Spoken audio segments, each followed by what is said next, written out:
오늘도 새벽을 깨워 기도의 자리에 나오신 성도님들을 주님의 이름으로 사랑하고 축복합니다. 기도하겠습니다.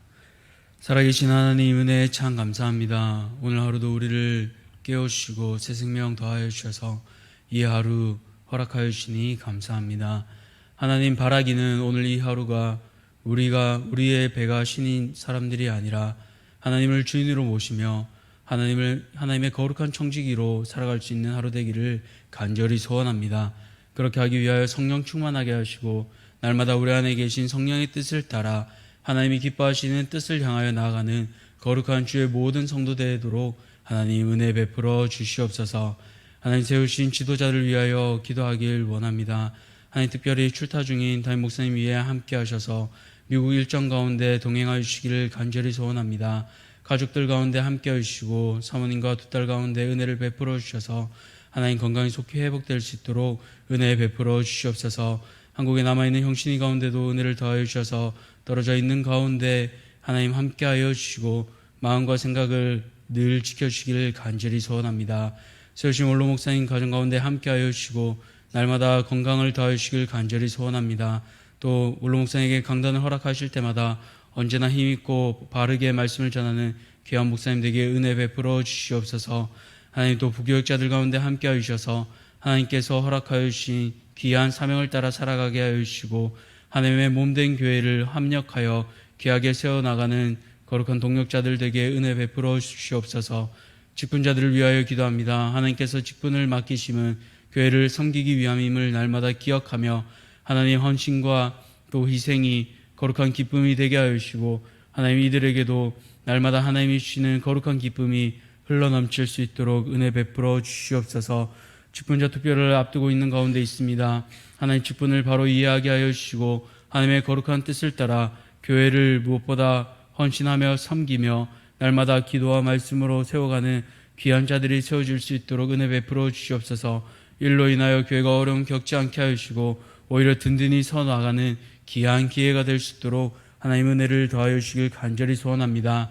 하나님 무엇보다 다음 세대를 위하여 기도합니다. 하나님께서 세우신 거룩한 다음 세대 위에 함께하여 주시옵소서. 유치부부터 중고등부까지 여름 수련회가 끝난 가운데 있습니다. 하나님 우리가 행하였던 것들 또 하나님의 말씀으로 주신 것들 잘 기억하며 하나님 수련회 이후의 삶이 더욱 거룩한 삶이 되도록 또 하나님께서 주신 그 말씀에 붙잡힌 바 되도록 하나님께서 은혜 더해 주시기를 간절히 소원합니다. 오늘부터 특별히 또 청년대학부 수련회가 시작되는 가운데 있사오니 하나님 이 모든 순서 가운데 함께하여 주시고 안전사고 없도록 눈동자같이 지켜보아 주시길 간절히 소원합니다. 하나님 또 우리 아픈 지체들 하나님께서 기억하여 주시고 하나님 거룩한 주의 손으로 덮어주시사 이들의 아픔을 주께서 공감하여 주시고 속히 회복되게 하여 주셔서 하나님 날마다 이 전에 나오는 것이 기쁘게 하여 주시고 육신의 아픔들을 모두 주님 회복시켜 주시사 하나님 앞에 거룩한 고침받을 수 있도록 주께서 은혜 더하여 주시옵소서. 이제 거룩한 주의 말씀을 들으려 합니다. 오늘도 우리에게 주신 말씀을 기억하게 하시고 순종할 수 있는 은혜도 우리 모두에게 허락하여 주시옵소서. 감사드리며 이 모든 것들 우리를 죄에서 구원하여 주신 예수 그리스도 이름으로 기도드렸습니다. 아멘. 오늘 하나님께서 우리에게 주시는 말씀은 에스라 4장 1절에서 10절, 에스라 4장 1절에서 10절까지 말씀입니다. 에스라 4장 1절에서 10절까지 말씀, 제가 가진 구약 성경 715쪽입니다. 에스라 4장 1절에서 10절까지 말씀 다 찾으셨으면 우리 함께 교독하겠습니다. 사로잡혔던 자들의 자손이 이스라엘의 하나님 여호와의 성전을 건축한다 함을 유다와 베냐민의 대적이 듣고 스룹바벨과 축장들에게 나와 이르되 우리도 너희와 함께 건축하게 하라. 우리도 너희 같이 너희 하나님을 찾노라. 아수르 왕 에사라돈이 우리를 이리로 오게 한 날부터 우리가 하나님께 제사를 드리노라 하니 스룹바벨과 예수아와 기타 이스라엘 족장들이 이르되 우리 하나님의 성전을 건축하는데 너희는 우리와 상관이 없느니라. 바사왕 고레스가 우리에게 명령하신 대로 우리가 이스라엘의 하나님 여호와를 위하여 홀로 건축하리라 하였더니 이로부터 그 땅 백성이 유다 백성의 손을 약하게 하여 그 건축을 방해하되 바사왕 고레스의 시대부터 바사왕 다리오가 즉위할 때까지 관리들에게 뇌물을 주어 그 계획을 막았으며 또 아하수에로가 즉위할 때 그들이 글을 올려 유다와 예루살렘 주민을 고발하니라. 아닥사스다 때에 비슬람과 미드르닷과 다브엘과 그의 동료들이 바사왕 아닥사스다에게 글을 올렸으니 그 글은 아람 문자와 아람 방언으로 써서 진술하였더라. 방백 르흠과 서기관 심세가 아닥사스다 왕에게 올려 예루살렘 백성을 고발한 그 글에 방백 르흠과 서기관 심세와 그의 동료 디나 사람과 아바사 사람과 다블레 사람과 아바세 사람과 아렉 사람과 바벨론 사람과 수산 사람과 대해 사람과 엘람 사람과 그 밖에 백성 곧 존귀한 오스나발이 사마리아 성과 유브라데 강 건너편 다른 땅에 옮겨둔 자들과 함께 고발한다 하였더라. 아멘. 오늘 이미 그러나 아직의 하나님, 이미 그러나 아직의 하나님이라는 말씀의 제목으로 함께 말씀을 나누기 원합니다. 오늘 우리가 4장 10절까지 읽었지만 오늘 말씀은 4장 전체를 보며 함께 나누려고 합니다. 먼저 에스라서를 우리가 계속해서 읽고 있는데요. 에스라서는 크게 세 부분으로 나눌 수 있습니다. 1장에서 2장까지는 포로 귀환, 또 3장에서 6장까지는 성전 재건, 마지막 7장에서 10장까지는 백성들의 개혁을 다루고 있습니다. 오늘은 성전의 재건이 시작되고 또 방해로 인해 어려움을 겪는 내용입니다. 하나님의 일을 함에도 불구하고 어려움을 겪을 때 우리에게 주시는 교훈을 두 가지로 알고자 합니다. 첫 번째로 이미 그러나 아직의 하나님을 통해 우리가 알 수 있는 교훈은 무엇입니까? 첫 번째로 하나님의 백성은 올바른 분별력이 있어야 한다는 것입니다. 앞서 3장 마지막에 성전 기초가 놓아지는 것을 보고 이전에 솔로몬 성전, 즉 첫 성전의 웅장함을 기억하던 이들은 폐허가 된 그 자리에 기초가 놓임을 보고 펑펑 울게 됩니다. 또 반대로 젊은이들은 환호하고 기뻐하게 되지요. 그러나 그 기쁨의 순간도 잠시 오늘 본문을 보면 그 환호가 곧 얼어붙게 만들고 있습니다. 왜냐하면 갈등이 시작되기 때문입니다. 오늘 본문 1절입니다. 사로잡혔던 자들의 자손이 이스라엘의 하나님 여호와의 성전을 건축한다 함을 유다와 베냐민의 대적이 듣고 1차 귀환자들이 예루살렘에 돌아와 성전을 건축하려 하자 반대쪽에 있는 대적들이 움직이기 시작합니다. 이들은 어떤 이들인지 오늘 본문을 통해 알 수 있는데요. 먼저 굉장히 적극적이고 빠른 이들입니다. 이 마지막에 있는 듣고라는 동사를 보면 단순히 들리는 소리를 수동적으로 듣는 의미가 아니라 적극적으로 듣고 또 일의 상황과 본질을 파악하기 위해 세심한 주의를 기울여 듣는다는 의미를 가지고 있습니다. 즉 귀환한 이스라엘 자손들의 상황을 면밀히 파악하고 여호와의 성전을 건축하려고 기초를 놓은 이 상황들을 자세히 파악한 후 이들이 나름대로 해결책을 찾은 것입니다. 그리고 그 해결책이 2절에 나와 있습니다. 2절을 보시면 이렇게 나와 있습니다. 스룹바벨과 족장들에게 나와 이르되 우리도 너희와 함께 건축하게 하라. 우리도 너희같이 너희 하나님을 찾노라.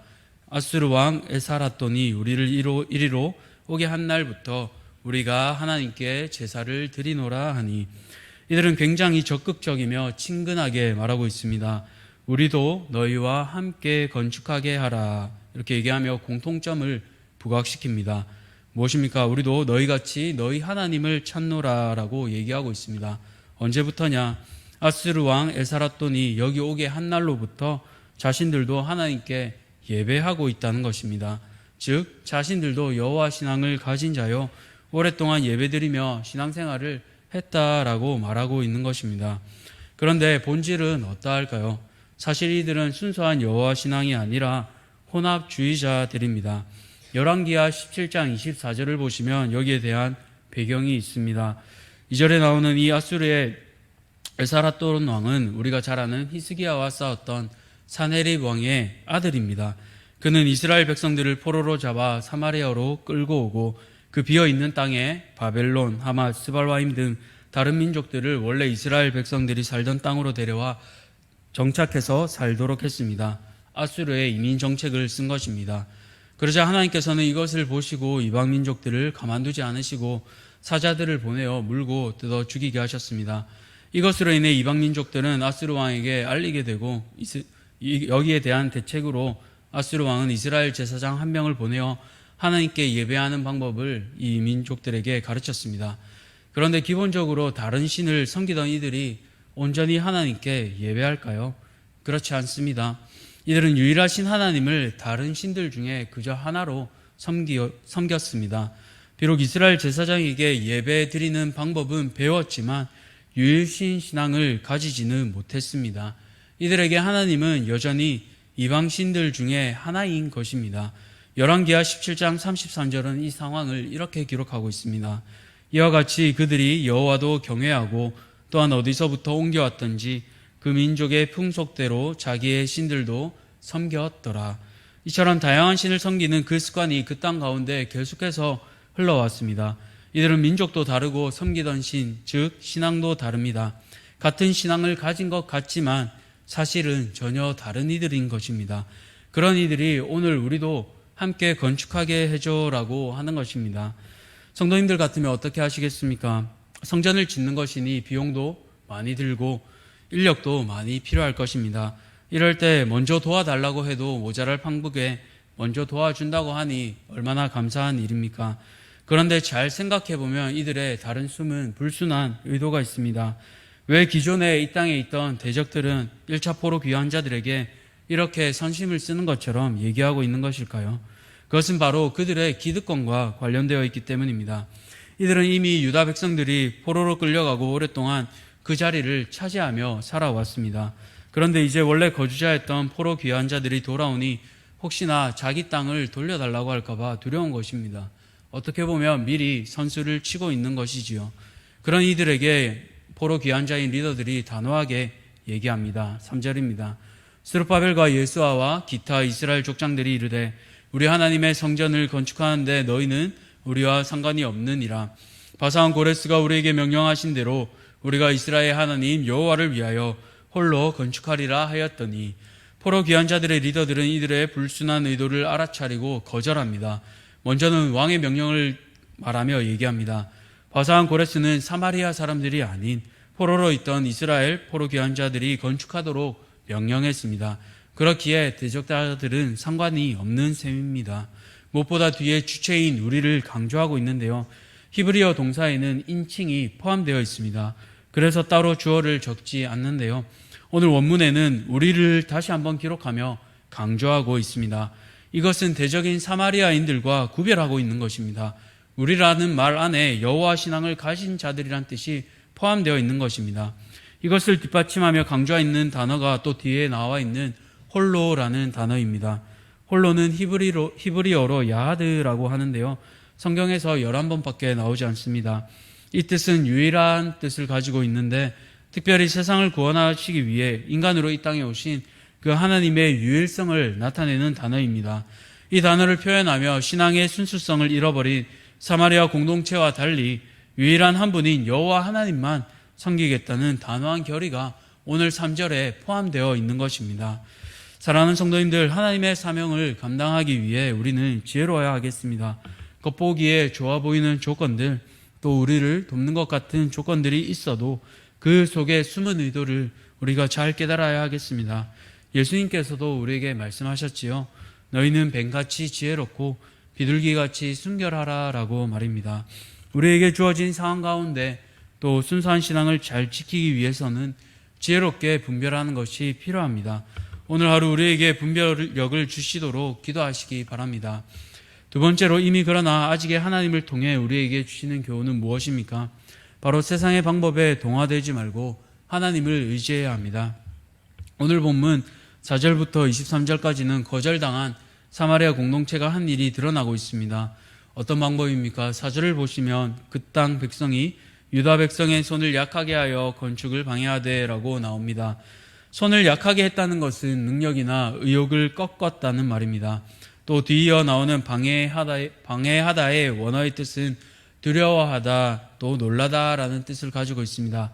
즉 물리적인 방해 공작도 있겠지만 무엇보다 심리적으로 겁을 주고 있다라는 말입니다. 어떻게 하고 있습니까? 5절 이하부터 보시면 권력을 이용합니다. 고위 관리에게 뇌물을 주고 6절 이하부터는 왕에게 편지를 써서 이간질하기 시작합니다. 이것이 오랜 기간 동안 나타나게 되는데요. 사실 오늘 본문 6절부터 23절까지를 빼고 바로 5절에서 24절을 연결해서 읽어도 전혀 어색함이 없습니다. 앞절 5절까지도 다리오 왕이고 뒤에 이어지는 24절도 다리오 왕으로 끝납니다. 즉 5절부터 24절까지 바로 이어지는 것이 문맥상 자연스럽습니다. 그런데 왜 6절 이하부터 아하수에로 왕과 아닥사스다 왕이 나오는 이 내용을 넣은 것일까요? 바로 6절부터 23절까지는 에스라를 기록한 저자가 의도적으로 넣은 것입니다. 내용도 자세히 읽어보시면 조금 이상하다고 느끼실 것입니다. 12절을 보시면 지금 성전 건축을 다루고 있는데 성전이 아니라 성읍과 성곽을 건축한다고 나옵니다. 바로 에스라가 아닌 느헤미야에 나오는 내용입니다. 이것을 통해 저자가 강조하고 싶은 것은 바로 이 성경을 읽는 이들이 에스라뿐만 아니라 나중에 느헤미야 때에도 여전히 하나님의 사역을 맡은 자들이 어려움을 겪었다는 것을 강조하고 싶어 한다는 것입니다. 뿐만 아니라 이 대적들이 어떻게 해서 계속해서 대적했는지를 여기에 기록하고 있는 것입니다. 이 대적들이 한 이유가 무엇입니까?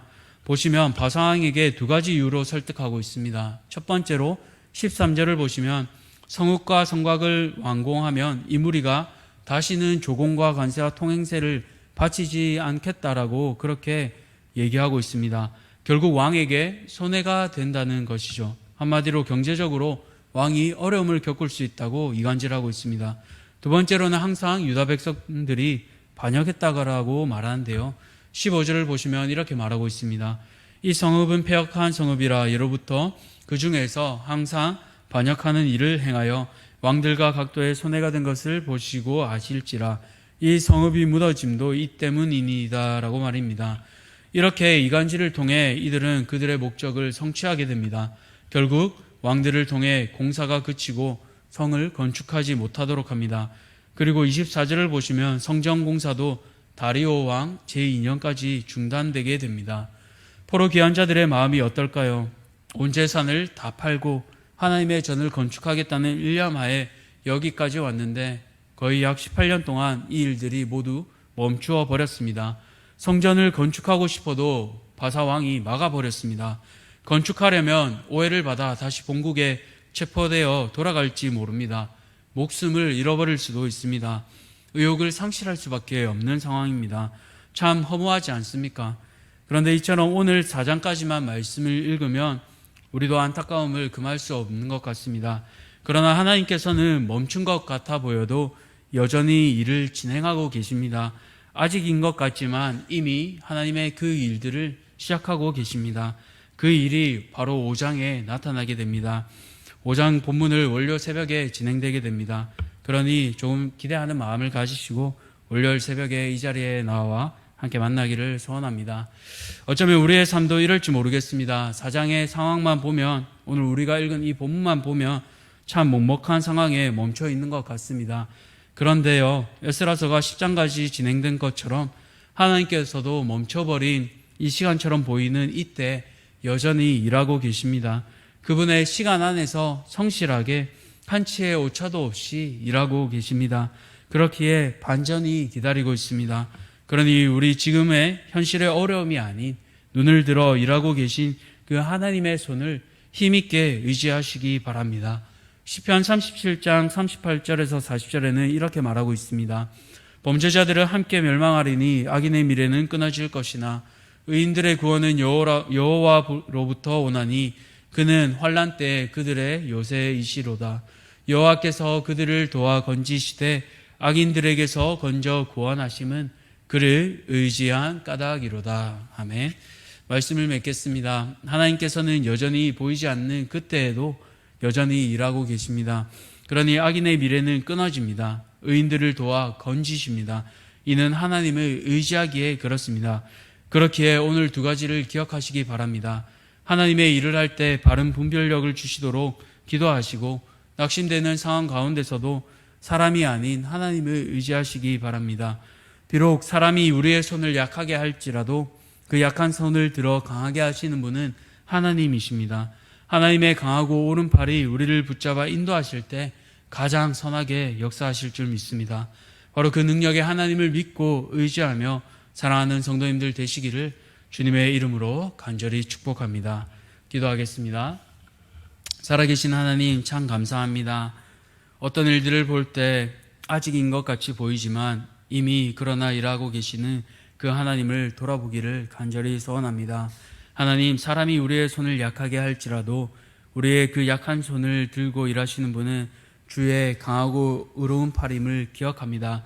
주의 강한 오른팔이 우리를 붙들 때 하나님 힘있게 역사하여 주시고 오늘 여전히 어려워 보이는 우리의 현실 가운데서도 하나님의 동행하심을 기대하며 기도하며 나아가는 귀한 주의 거룩한 자녀들 되도록 은혜 베풀어 주시옵소서. 아버지, 오늘 이 하루 주님께서 주시는 힘을 의지하며 나아갑니다. 특별히 청년대학부를 기억하여 주시고 오늘부터 시작되는 이 수련회 가운데 오늘 주신 말씀을 기억하며 여전히 하나님께서 일하심을 기대하는 거룩한 주의 자녀들 되도록 은혜 베풀어 주시옵소서. 이 모든 것들 감사드리오며 살아계신 예수 그리스도 이름으로 기도드렸습니다. 아멘. 우리 주님 가르치신 기도로 함께 마치겠습니다. 하늘에 계신 우리 아버지여, 이름이 거룩히 여김을 받으시오며 나라가 임하시오며 뜻이 하늘에서 이루어진 것 같이 땅에서도 이루어지이다. 오늘 우리에게 일용할 양식을 주시옵고 우리가 우리에게 죄 지은 자를 사하여 준 것 같이 우리 죄를 사하여 주시옵고 우리를 시험에 들게 하지 마시옵고 다만 악에서 구하시옵소서. 나라와 권세와 영광이 아버지께 영원히 있사옵나이다. 아멘. 오늘부터 청년대학부 수련회가 시작됩니다. 위하여 함께 기도해 주시기 바랍니다.